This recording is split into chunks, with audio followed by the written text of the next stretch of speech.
Episode की शुरुआत होती है हाई वोल्टेज ड्रामे के साथ, जहां प्रेम वरुण के साथ घर जा रहा है। पर वरुण गाड़ी फुल स्पीड में चला रहा है और राही का कॉल आता है तो प्रेम उसे बताता है कि वो आ रहा।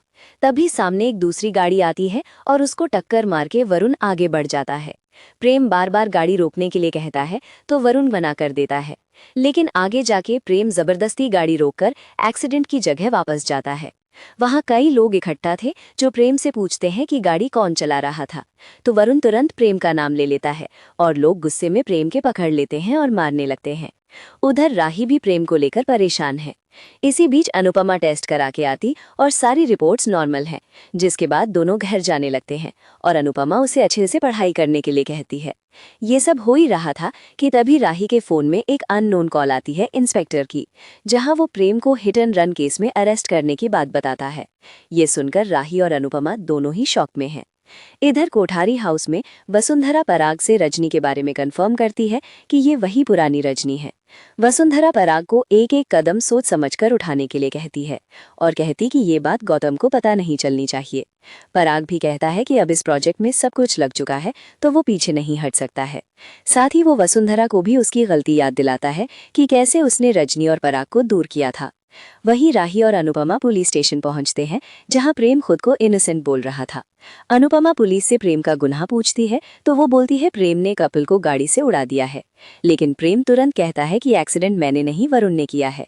पुलिस के सामने वरुण ने साफ झूठ बोल दिया कि एक्सीडेंट के वक्त कार प्रेम चला रहा था। तो पीछे से रजनी आके पूछती है कि सच क्या है। वरुण बार बार प्रेम पर इल्जाम लगाई जा रहा था और प्रेम को डिफेंड कर रहा था। दोनों बराबर बहस कर ही रहे थे कि रजनी वरुण को थप्पड़ मार देती है और वरुण फिर से झूठ बोलने की कोशिश करती है तो एक और थप्पड़ जड़ देती है और कहती है कि झूठ बोलने की कोशिश मत करो। एंड फाइनली वरुण सच कबूल कर लेता है कि उसे कुछ समझ नहीं आया, इसलिए उसने सारा इल्जाम प्रेम पर डाल दिया। शाह हाउस में तोशु पर अभी भी परी के तलाक का भूत सवार है और ये सबको बोलकर खुश होता है कि एलिमनी बहुत सारे पैसे आएंगे, और ये सुनकर सब बहुत नाराज होते हैं और तोशु मुंबई जाने के लिए कहता है तो लीला साफ मना कर देती है कि कोई ज़रूरत नहीं वहाँ कुछ भी बिगाड़ने जाने की। जस्सी और बाकी चौल के लोग अनुपमा के लिए परेशान होते हैं कि आखिर ये दोनों कहाँ गायब हैं। इधर रजनी ने भी पुलिस से साफ कर दिया है कि वरुण के खिलाफ जो भी कार्यवाही हो वो करिए। जहां पुलिस कहती है कि वार्निंग देकर छोड़ देते हैं, लेकिन रजनी साफ कहती है कि वो एक मां के साथ नगर सेविका भी है, इसलिए वरुण को कोई रियायत नहीं मिलेगी। ये सब हो ही रहा था कि पीछे से जिसका एक्सीडेंट हुआ था वो लोग आ जाते हैं और कहते हैं कि उन्हें कोई केस नहीं करना है, जिसके बाद अनुपमा वरुण को समझाती है और कहती है कि अपनी माँ की इज्जत को मिट्टी में मत मिलाओ, और अनुपमा भी प्रेम को लेकर चली जाती है। गौतम पराग को कहता है कि रजनी के साथ आगे की मीटिंग वो करेगा, लेकिन पराग कहता है कि वो साथ जाएगा। वसुंधरा मन में सोचती है कि पराग मुंबई क्यों जाना चाहते हैं ये उसे पता है, क्योंकि पराग के मन अभी भी रजनी के लिए सॉफ्ट कॉर्नर है। गौतम कहता है कि उसे रजनी का नेचर काफी इंप्रेसिव लगा और पता नहीं क्यों उसे ऐसा लगता है कि पराग और रजनी की पुरानी जान पहचान है, और ये बात ख्याति सुन लेती है। पराग नाराज होकर कहता है कि वो उसे नहीं जानता। गौतम भी सोचता है कि वो ये राज पता लगा कर रहेगा। प्रार्थना शाह हाउस पहुंची है, पर बा उसे देखकर खुश नहीं है। दरअसल प्रार्थना सबको गोद भराई के लिए इनवाइट करने आई है, लेकिन बा प्रार्थना से नाराज है कि जब अंश को उस घर से निकाला जा रहा था तब उसने कुछ नहीं किया तो वो क्यों आए।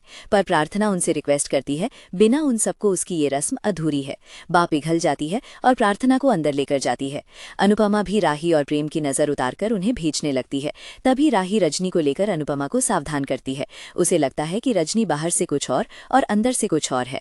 अनुपमा राही से पूछती है कि उसे ऐसा क्यों लगता है, तो राही कहती है कि वो कुछ ज्यादा ही अच्छी है और ये कैसे हो सकता है कि माँ अपने ही बेटे को जेल भिजवाए। पर अनुपमा रजनी के बारे में कई अच्छी बातें बताकर राही को चुप करा देती है कि वो बचपन से ही ऐसी है।